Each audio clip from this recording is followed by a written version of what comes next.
लियो ताई सुरपल जानो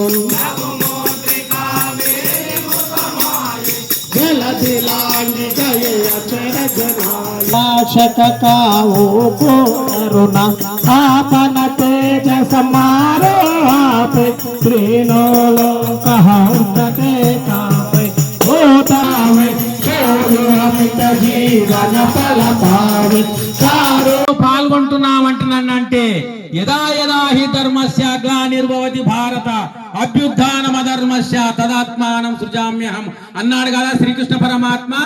ఆయన అంశతోటే పుట్టినటువంటి యొక్క స్వామి ఎవరు? బ్రహ్మం గారు ఆయన అంశనే, సాక్షాత్ నారాయణుని అంశ. ఎందుకని అంటే ఎప్పుడైతే ధర్మం నశిస్తుంటాదో, అధర్మము చెందుతుంటాదో, వృద్ధి చెందుతుంటాదో అలాంటి టైంలో వస్తాను నేను అన్నాడు గనక, మరి ఎప్పుడైతే ధర్మానికి వేదానికి హాని కలిగిందో ఆ టైంలోనే మన బ్రహ్మం గారు అవతారం ఎత్తి దాన్ని మరి రూపుమాపి మరి సరి అయినటువంటి ధర్మాన్ని మరి నెలకొల్పినటువంటి మహనీయుడు ఎవరయ్యా అంటే బ్రహ్మం గారు.